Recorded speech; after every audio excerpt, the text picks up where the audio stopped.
Sastra channel நேயர்களுக்கு நமஸ்காரம். அனுதினம் ஆனந்தம் நிகழ்ச்சியில் உங்கள் அனைவரையும் சந்திப்பதில் மிக்க மகிழ்ச்சி.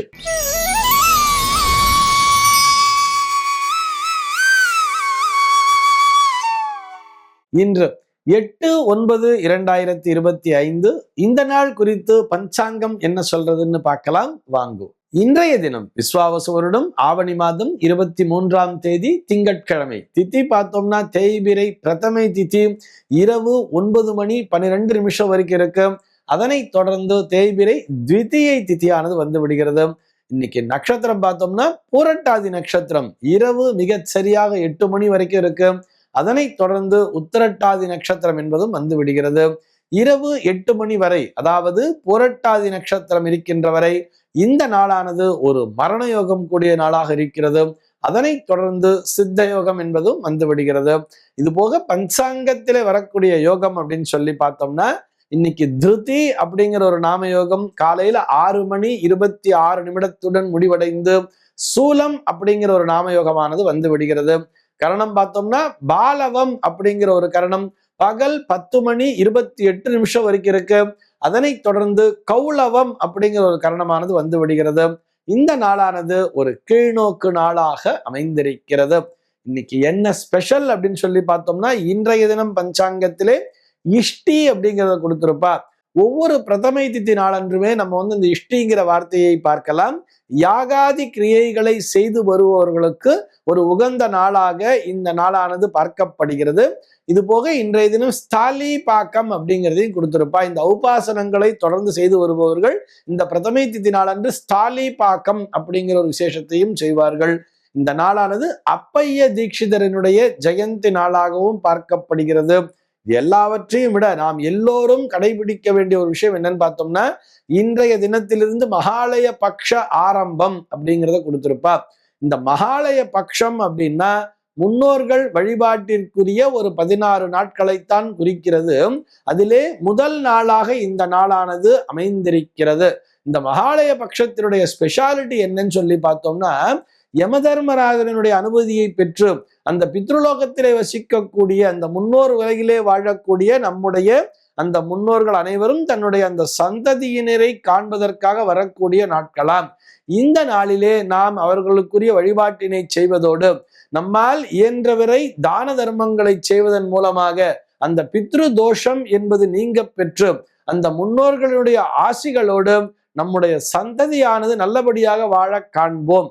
அதாவது ரொம்ப ரொம்ப ஒரு முக்கியமான, அதாவது ஒரு கிடைத்தற்கரிய நாட்களாகவே இந்த 16 நாட்களும் பார்க்கப்படுகிறது. நம்ம அறிந்தும் அறியாமலும் நிறைய பித்ருசாபத்தை வாங்கிட்டு இருக்கோம். பித்ரு தோஷம்ங்கிறது இருக்கு. ஜோசியர் ஜாதகத்தை பார்த்துட்டு சொல்றார், நீங்க போய் திலஹோமம் பண்ணுங்க, அதை பண்ணுங்க, இதை பண்ணுங்கன்னு சொல்றாரு. அதுக்கெல்லாம் எங்களுக்கு வசதி வாய்ப்பு இல்லை அப்படின்னு சொல்றவா இந்த 16 நாட்களையும் பயன்படுத்தி கொள்ள வேண்டியது. இந்த 16 நாட்களுமே முறைப்படியாக விரதம் இருந்து முன்னோர்களுடைய வழிபாட்டினை மேற்கொள்வதோடு முடிந்தவரை தான தர்மத்தினை செய்ய வேண்டியது. இது போக அந்த உங்களுடைய குடும்ப புரோகிதராகட்டும் அல்லது குடும்ப சாஸ்திரர்களாகட்டும் வாத்தியாராகட்டும் அவர்களுக்கு தங்களால் என்ற தட்சணையை கொடுத்து வணங்க வேண்டியது. தொடர்ந்து 16 நாட்களுமே தர்ப்பணாதிகளை செய்பவர்களும் இருக்கிறார்கள். இந்த 16 நாட்களுமே சார்த்தம் செய்பவர்களும் இருக்கிறார்கள். இயலாதவர்கள் என்ன பண்ணுவான்னு பார்த்தோம்னா அவரவர்களுக்குரிய ஏதாவது ஒரு திதியை எடுத்திருப்பா. தன்னுடைய அப்பா இறந்த திதி இந்த திதி, பிரதமை திதி, திதியை திதி, திருத்தியை திதி, ஷஷ்டி திதிங்கிற மாதிரிலாம் வச்சிருப்பா. இன்னும் ஒரு சில பேர் மத்தியாஷ்டமிங்கிற மாதிரி ஒரு விசேஷமான நாட்களை, மகாபரணிங்கிறது ஒன்று வரும், மகா வியதீபாதம்ங்கிறது ஒன்று வரும், மத்தியாஷ்டமின்னு ஒரு நாள் வரும், கஜச்சாயின்னு ஒரு நாள் வரும், சந்நியஸ்த மகாலயம்னு ஒரு நாள் வரும், சஸ்திரகத மகாலயம்னு ஒரு நாள் வரும். இப்படி வரக்கூடிய அவிதவா நவமீன் அப்படின்னு சொல்லி ஒரு நாள் வரும். இப்படி வரக்கூடிய விசேஷமான நாட்களிலே கூட தங்களுக்கு எது உகந்த நாளாக பார்த்து எடுத்துக்கொண்டு அந்த நாளிலே ஒரு சார்த்தாதிகளை செய்வார்கள். ஹிரண்ய சார்த்தமாகவும் செய்வார்கள். எது யாரால் இயல முடியுமோ, அதாவது தங்களால் இயன்ற வரை தங்களுக்கு எந்த அளவிற்கு இயலுமோ தங்களுடைய பொருளாதார வசதியை கணக்கிலே கொண்டு இதற்காக கடனை வாங்கி பண்ணுங்கோன்னு சொல்லவே இல்லை. நம்ம பண்றதே முன்னோர் கடன் நீங்குவதற்காகத்தான், முன்னோர்களுடைய கடன்களை அடைப்பதற்காகத்தான். அதுல போய் நம்ம தனியா இந்த ஜென்மாலே ஒரு கடனை வாங்கித்தான் பண்ணணுங்கிறது இல்லை. நம்ம என்ன சம்பாதிக்கிறோமோ அதிலிருந்து 10லே 1 மடங்கு செலவழித்தாலே போதுமானது. நமக்கு முன்னோர்கள் 100 மடங்காக அதனை திருப்பி தருவார்கள் என்பதையும் நினைவிலே கொள்ள வேண்டும். மிகவும் ஸ்ரத்தையோடு செய்யக்கூடிய விஷயத்தை தான் சாத்தம் என்று சொன்னார்கள். ஆக இந்த சார்த பட்சமாக வரக்கூடிய இந்த முன்னோர்களுக்குரிய இந்த பித்ருபட்சமாக வரக்கூடிய இந்த மகாலய பட்ச நாளினை எல்லோரும் பயன்படுத்தி கொள்ள வேண்டியது. தகப்பனார் இல்லாதவர்கள் எல்லோருமே, அதாவது தாயார் இருக்கலாம், தாயார் இருந்து தகப்பனார் இல்லாதவர்கள் மாத்திரம்தான் இந்த முன்னோர் வழிபாட்டினை மேற்கொள்ள வேண்டும். சென்னையை பொறுத்தவரை இன்றைய தினத்தினுடைய சூரிய உதயம் என்பது காலை 6:01 சூரிய அஸ்தமனம் என்பது மாலை 6:11 சந்திர அஸ்தமனம் என்பது காலை 6:16 சந்திர உதயம் என்பது மாலை 6:46 சம்பவிக்கிறது. பிரம்ம முகூர்த்தம் பார்த்தோம்னா நாளைய தினம் அதிகாலை 4:26 முதல் காலை 6:01 வரையில் நீடித்திருக்கிறது. சென்னையை பொறுத்தவரை இன்றைய தினத்தினுடைய ராகு காலம் என்பது காலை 7:32 முதல் 9:03 வரையிலும், யமகண்டம் என்பது பகல் 10:35 முதல் மதியம் 12:06 வரையிலும், குளிகை காலம் என்பது மதியம் 1:37 முதல் 3:09 வரையிலும் சம்பவிக்கிறது. தினாந்தம் பார்த்தோம்னா இன்றைய தினம் இரவு 1:35 கொடுத்திருக்கா. சூலம் பார்த்தோம்னா இன்றைக்கு கிழக்கே சூலம், பகல் 9:16 வரையில் இந்த சூல தோஷம் என்பது உண்டு.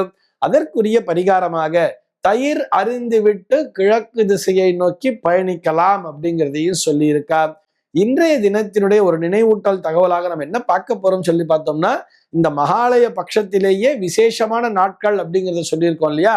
அது என்ன என்ன விசேஷமான நாட்கள், எந்தெந்த நாளிலே யார் யாருக்கு விசேஷம்ங்கிறது தனியா நம்முடைய இந்த சாஸ்திரா யூடியூப் சேனல்லையே, நம்முடைய சாஸ்திரா சேனல்லையே ஒரு வீடியோ கொடுத்திருக்கோம்.